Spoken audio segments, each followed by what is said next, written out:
Hi, Tara here. I've had a few questions recently about who is my Testamentary Trust Starter Pack for and what do you actually get? So to start off, I'll let you know that it's basically all of the Testamentary Trust content from my flagship Art of Estate Planning online course.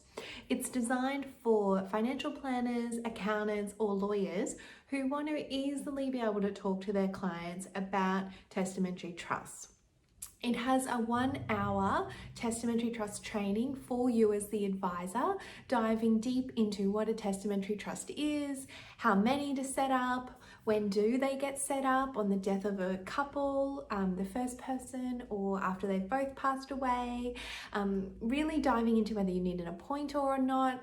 So some really focused decision-making training, as well as a lot of marketing material. So there's a 12-minute video that you can send to your clients explaining the testamentary trust. There's a newsletter, campaign template. There's a handout that you can give to clients as part of your advice. So really everything you need to be able to start talking to your clients proactively about testamentary trusts.